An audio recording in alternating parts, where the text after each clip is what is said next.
Welcome back, everybody. This Week in America. Great to have you with us on the program today. Marcello Russodovito is back with us on the program.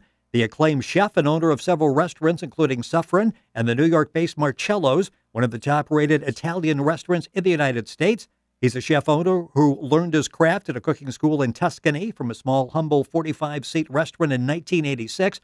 Marcello has become a weekly radio show host, guest chef at celebrity events, and author and restaurant consultant. Author of the book, Marcello Russodovito, The Story of My 25 Years as Chef Owner. We'll tell you how to get that book throughout the program today. His website is marcellosgroup.com. Marcello, welcome back in the program. Great to have you with us. Thank you, Rick. You know, I mentioned that you're a restaurant consultant, and I know you do that all across the country. It's interesting in the book. The book gives you a list of some of your top 25s, your favorite recipes, ingredients, that type of thing. It gives you recipes. It gives you a background on Italy, your heritage, and what you're very proud of. It also talks about your beginning and getting started and how difficult it was in the beginning to really juggle all aspects of the restaurant business. You know, you're in front, you're dealing with the public. In back, it's totally different. It's the complex operation of running a restaurant. Is that where a lot of people struggle when they start a restaurant, trying to juggle those two? Yeah, absolutely. I mean, people think that the restaurant is just by taking some recipe from grandmother, Yes. and put it together, and then when they say, "Oh, I know how to cook, I should open up a restaurant," and they don't realize that to open up a restaurant, you're dealing with so many different personality, waiters, cooks, dishwashers, and then that's the one thing that people don't know if they didn't go to school or if they didn't do the training, the proper training. I can't believe that the restaurant business is the only probably business that people can open without having a training, a training. You cannot be an hairdresser if you don't get a license, right? Right. But you can open up a restaurant, and that's a crazy thing. So, but anyway, that's one of the things that people don't realize is the cash flow that you needed, the credit line that you needed to open up, a restaurant and stay alive into the bad economy. Some people, for example, they get too much ego on the way, that they say, no, that's it. This is my food if they like it or not. They don't realize that customers is always king.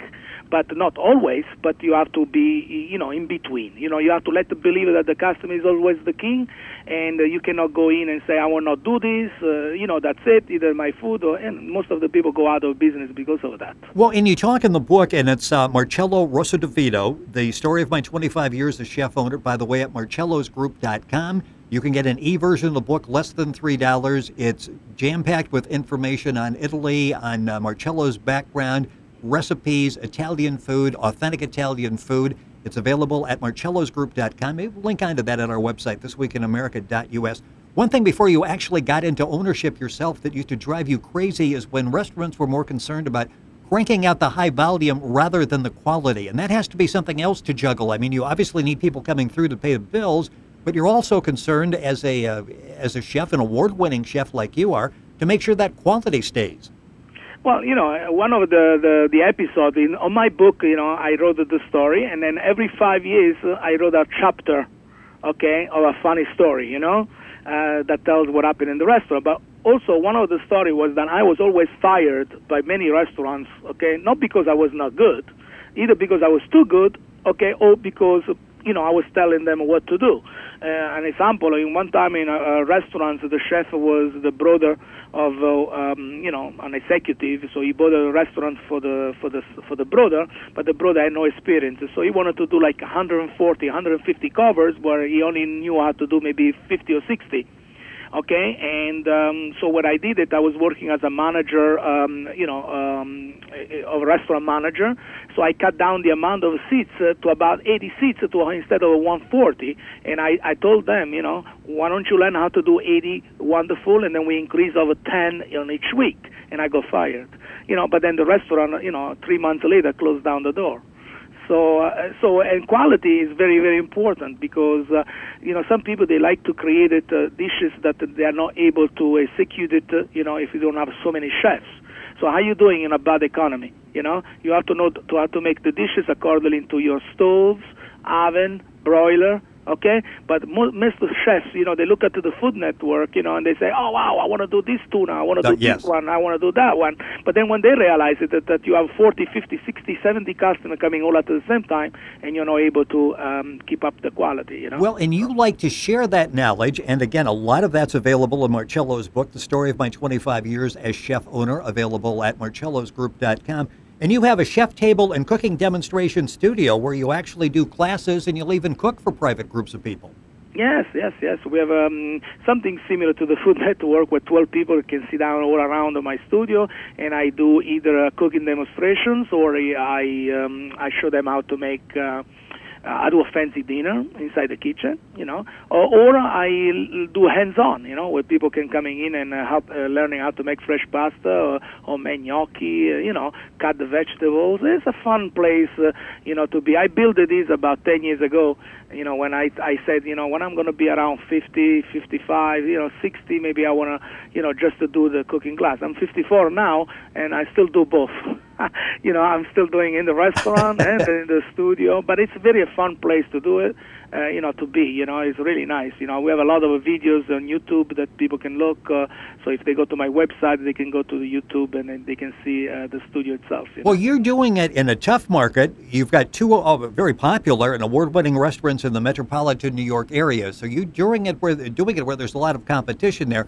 A lot of restaurants you alluded to earlier, they come and they go. You've been there a solid fixture in the community. Got about a minute or so left in the program. Cookware is something you have recommendations, and we'll get that again on the website, marcellosgroup.com, because people that try to cook, it's like, okay, this cookware is supposed to be much better than the other one, and then you're worried about price, you're worried about quality, and you really give us some really good, solid examples and a demonstration of the cookware that we should be using.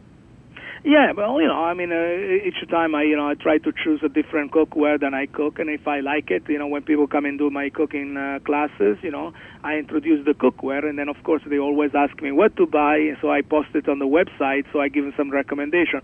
Also, my website, I'm recommending, Italian restaurants in New York City and in Italy. Okay, alphabetical order. So even on my ebook, you have 2 pages of Italian restaurants in New York City, Italian and non-Italian, that I've been, and then I think they are very, very nice.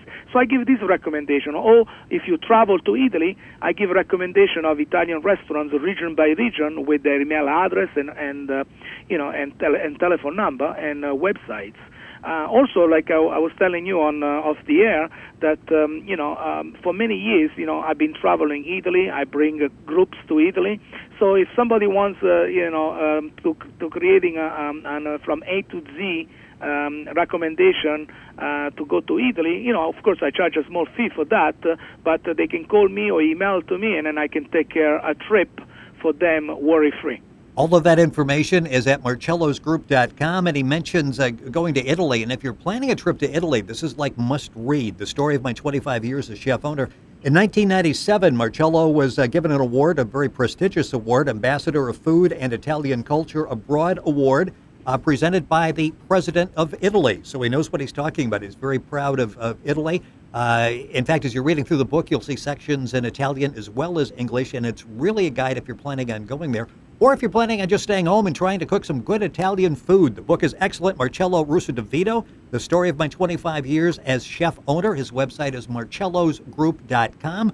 That information available at our website, thisweekinamerica.us, and you can log on and link on and get all that information. And we'll have Marcello back on future programs. Marcello, thank you so much. Excellent book. Thank you for sharing it with us on the program. Thank you, Rick. And by the way, you mentioned that the book is also translated in Italian for all the Italian listeners. Yes. If they want to read it in Italian, they can do that. I'm reading through that, and I could pick out some of the words from my old Latin growing up as an older boy, so I could pick out some of those. The book is an Italian version as well. Marcellosgroup.com is the website. You're listening to This Week in America on the Blue Funk Broadcasting Radio Network.